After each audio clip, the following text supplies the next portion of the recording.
This is Showtime Sean Porter. This is Errol Spin Jr. Hey everyone, this is Jesse Vargas. And you're watching True School Sports. You're watching True School Sports. And you're watching True School Sports. Stay tuned. It's personal between me and you, and I'm going to do you some serious harm, you big stiff idiot. The Untouchable True School Sports Empire proudly presents something the boxing game's been missing. Hey, what's going on? It's your boy BT, and I came here to talk some boxing with the thousands of True School Sports subscribers. Now, we know it's the build-up to Deontay Wilder's comeback fight against Robert Helenius, October the 15th. His first fight since being knocked out by Tyson Fury in the last fight. And, you know, he's going to be doing his media rounds, and he's going to get asked these questions by reporters about guys that are not Robert Helenius, so I understand that part of it. But he's giving his genuine opinions, because Deontay Wilder, one thing about him, one thing you can never say about Deontay Wilder, is that man always says what he feels, and he's authentic to himself.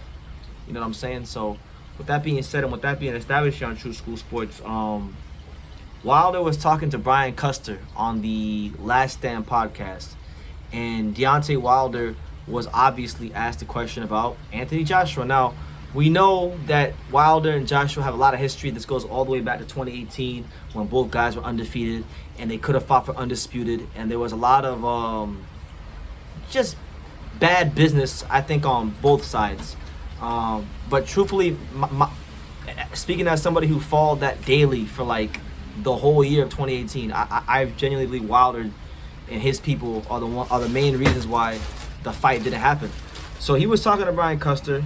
And I'm not going to read you the whole quotes. I'll leave the article. But pretty much he said Anthony Joshua was manufactured, created, and given everything in boxing. And to that, I say Wilder has to fight Anthony Joshua before he retires from boxing. I don't give a damn. I don't care who's his mandatory. I don't care. None of that stuff. He's got to fight Anthony Joshua because you cannot. Because if you notice, right, and I'm just being objective here, which some people say you're not being objective, Brendan. You're a Wilder hater, but I am being objective, like truthfully, because my favorite heavyweight is Tyson Fury. Wilder has spent the bulk of since Anthony Joshua became like a thing in the heavyweight division in 2016 when he beat Dillian Whyte for the British title and then became champion. 2017-ish, pretty much since 2017, the last 5 years, Deontay Wilder has did a lot of talking about Anthony Joshua. But Anthony Joshua hasn't done nearly as much of the same talking as Deontay Wilder and about Deontay Wilder. And the reason for that is because Anthony Joshua's been too busy fighting top heavyweights. You know, a lot of the guys that Wilder didn't fight, whether it be Charles Martin, who Wilder could have fought, who was a PBC fighter, whether it be Povetkin, whether it would have been Dominic Brazil, who Joshua also fought first, whether it was Povetkin, you know, Joseph Parker, who Wilder could have unified the division with. Like, there's so many opponents that Wilder could have fought that Anthony Joshua fought first because, you know, for whatever the case may be, I'm not in the negotiation room. I can only speak on what I see as a boxing fan and as someone that really closely follows the sport. Like, Deontay Wilder needs to fight him before his career is over because it's getting ridiculous. Every time he fights, every time there's a contract signed, he gets to shooting his mouth out about Anthony Joshua. And if he really felt this confident, if he really felt this strongly, then why on God's green earth did he not sign the 3-fight deal, which would have paid him like $100 million plus, gotten him 2 fights for Anthony Joshua for the undisputed title, and would have really cemented him his place in boxing? I mean, he wouldn't have had to have fought Fury if he would have just fought Joshua. Now, I give Wilder his respect. I give him his credit because I'm not going to be a hypocrite. I thoroughly enjoyed the Tyson Fury Deontay Wilder trilogies, and he's a big part of that.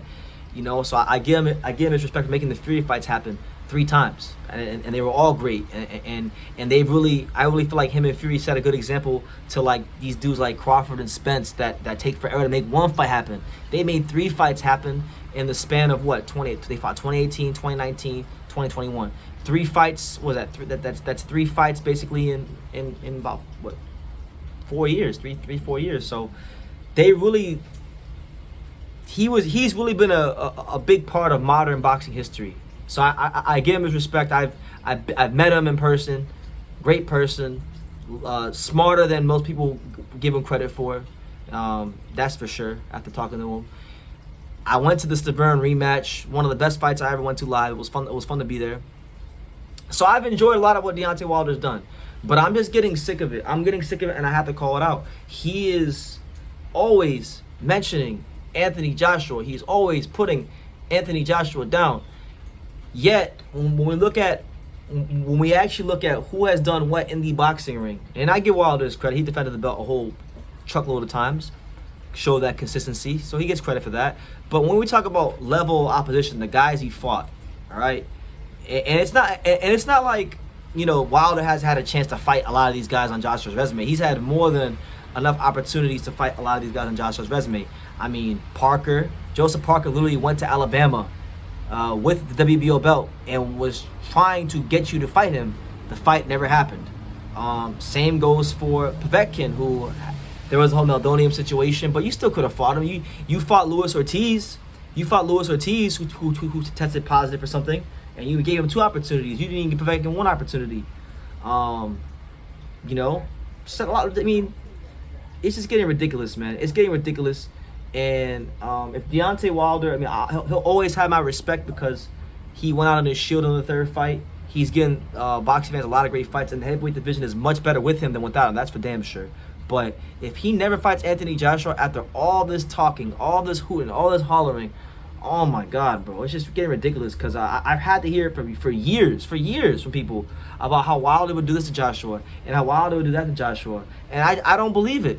I would like for him to sign a contract and put me in the ring, because I just don't believe it. You know, people say, oh, well, Joshua beat the old Klitschko. Well, he fought Klitschko. Wilder never fought Klitschko. The day Wilder won the WBC title, Shelly Finkel literally came out within the first couple days and said, well, we're not gonna have him fight Klitschko for undisputed because, you know, he's a young champion and he's gonna grow into becoming a champion. You know, and he was essentially a champion with training wheels. That's what he was treated like. And he was a champion for like 9 or 10 months before Joshua won his first belt, and he didn't really do a whole lot with that time, to be honest with you. So yeah, I don't have to read all the comments. He may have some points about maybe like I do agree with him, like maybe to a point, like they have over exaggerated Anthony Joshua's hype in the UK, but that's what promotion's all about. It's about getting the people to buy in to the product that you have out there, the product being the fighter, the product being one Anthony Joshua. And Eddie Hearn, Matchroom Boxing, they've done a great job of that. So you can't get mad at them for that. That actually is good for you, because if you would have fought him, you would have been paid handsomely for it. But listen, Wilder's not stressing for money. He's made enough money in boxing to be happy and content, and he's made that very clear to me and a lot of other people. So yeah, I'm just making this video to say, listen, man, stop clout chasing Anthony Joshua. Stop trying to attach your name to his. Get serious about fighting him, because it's a fight that heavyweight boxing needs. It's a fight that, you know, boxing fans need, and it's a fight that I don't think, you know, he can't hang up his gloves without that fight happening, because it's just been too much talk. We're talking about next year's gonna be half a decade since they started negotiating that fight, and it fell through. And he still hasn't fought him. And he still shows no intention of fighting him while using his name to prop up his fight. So I'm just calling a spade here on True School Sports. So yeah, leave your comments down below. Make sure you guys take the time to subscribe. And like I say in every single one of these videos, you can love me or you can hate me, but I'm just a kid from Daniel. So until next time, take care, guys. And I think True School Sports, he's the truth. One of the best YouTube, the best. Ooh, the number one. Number one. Brandon, you've been there, man, and you're building up a good following with us. Thank you. And I'm proud to be a part of what you're doing too. You are spectacular, and You know, Thank you, man. All the best to True School Boxing, and keep up the good work.